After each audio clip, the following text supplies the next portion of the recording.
सरकारकडे असणाऱ्या ज्या आमच्या मागण्या आहेत शालेय पोषण आहार संघटनेच्या माध्यमातून आम्ही या ठिकाणी एकवटलेलो आहोत।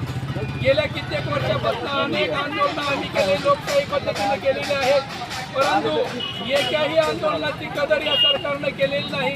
आमच्या एकाही हाकेला या सरकारनं ओ दिलेला नाही।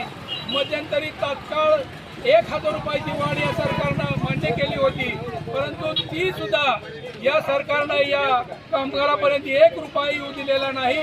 आणखीन त्यांच्या खात्यावर 1 रुपया पडलेला नाही।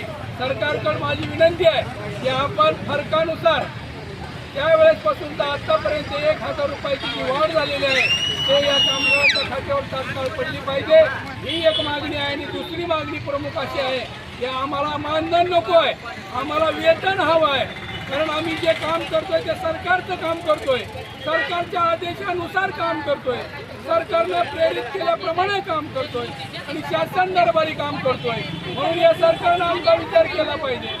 आज आपण या महाराष्ट्रात पाहिलं तर लाडक्या बहिणीला घरी बसून सुद्धा हे सरकार 1500 रुपये देते।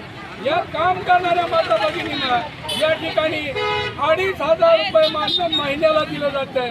हा किती अन्याय आहे, हा किती त्यांच्यावर होणारा घोर अन्याय आहे। या 2500 या माता भगिनी आपला संसार कसं करायचा, त्यांच्या लेकरा बाळाचा विकास कसा होणार आहे। तो साधा दवाखाना इथे त्यांना होत नाही, दवाखान्यासाठी सुद्धा लोकांकडून पैसे काढावे लागतात, यांचा संसार परपंच कसा होणार आहे। सरकार मायबापाला या गोष्टीचा गांभीर्याने विचार केला पाहिजे आणि शासन नियमाप्रमाणे या कामगारांना योग्य ते वेतन दिलं पाहिजे, अशा प्रकारची आमची मागणी आहे। आणि यांना शासकीय सेवेमध्ये समाविष्ट करून घेतलं पाहिजे।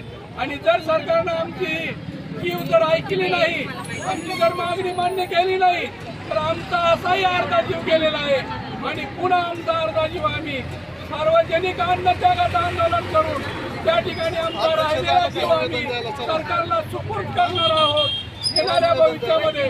आणि म्हणून सरकार मायबापाला एक विनंती आहे, ताबडतोब आपण या कामगारांचा विचार करावा आणि शासकीय सेवेमध्ये समाविष्ट करून घ्यावं, एवढी आमची प्रमुख मागणी आहे। आज या ठिकाणी मोर्चाच्या माध्यमातून हे नाही चालू राहू द्या, निवेदन द्यायला चला आंदोलनामध्ये या ठिकाणी कलेक्टर साहेबांच्या पर्यंत निवेदन दिलेली आहेत। आमची एकच विनंती आहे, किमान जिल्हाधिकारी साहेबांनी या तरी वेळेला इथे येऊन हे निवेदन स्वीकारावं, एवढीच माझी विनंती आहे।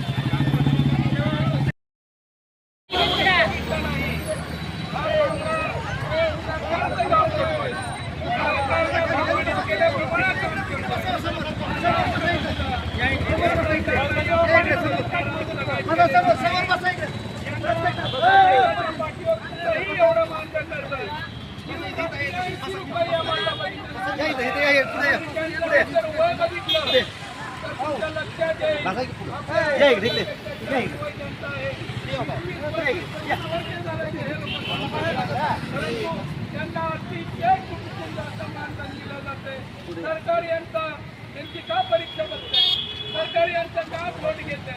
एकच प्राणी साहेबांना दिसला का एवढा जीव असणारा एकच प्राणी दिसला का आतापर्यंत आपण पाहिलेला असेल। त्यांना पहिल्यांदा अगोदर 50 रुपयाची मानधन होतं, आता कुठेतरी या 2 वर्षामध्ये 83 रुपये झाले।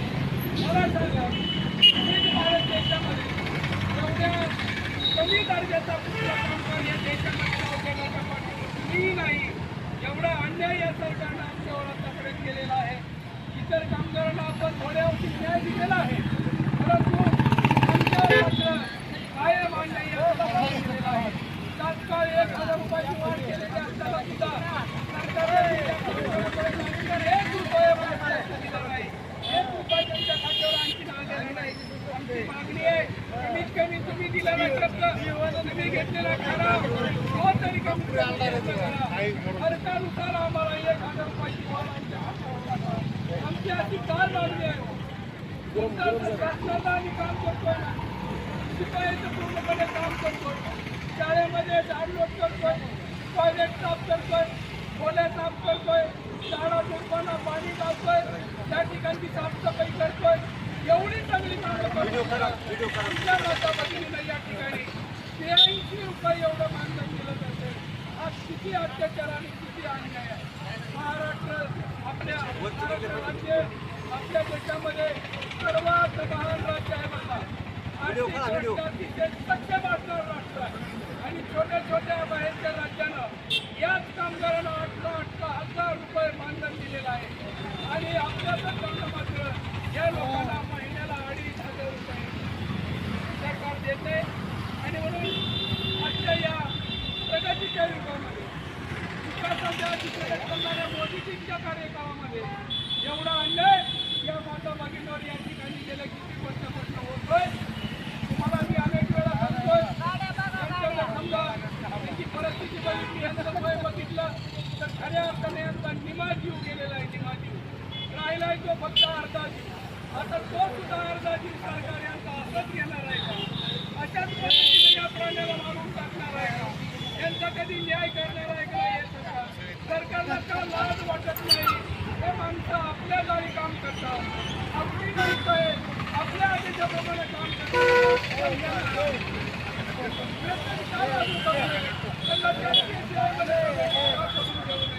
अशा प्रकारचा विचार आणि चळवळीला जी जनतेचा पक्ष कळता येईल त्यामुळे लोकशाही पद्धतीने सरकारकडे लोकशाही पद्धतीने आम्ही आंदोलन करणार आहोत आणि इथून बी पुढे करणार आहोत. परंतु इथून पुढचं आमचं आंदोलनाचं ते वेगळं असेल. आमचा राहिलेला जीव त्या ठिकाणी गेला तरी चालेल, परंतु सामुदायिक आत्मत्यागाचं आंदोलन आम्ही या ठिकाणी भविष्यामध्ये केल्याशिवाय राहणार नाही. आणि म्हणून या ठिकाणी मी सरकारला विनंती करणार आहे. आम्ही 1000 वेळा तुमच्याकडे येऊन निवेदनं दिलेले आहे.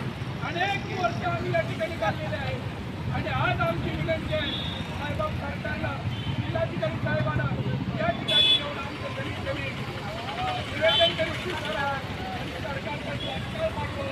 आमचं जे मत आहे, आमच्या ज्या भावना आहेत त्या सरकारपर्यंत पोहोचवाव्या जेणेकरून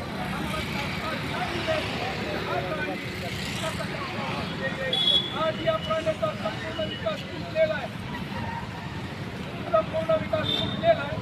त्यामुळं सरकारने याचा त्वरित विचार केला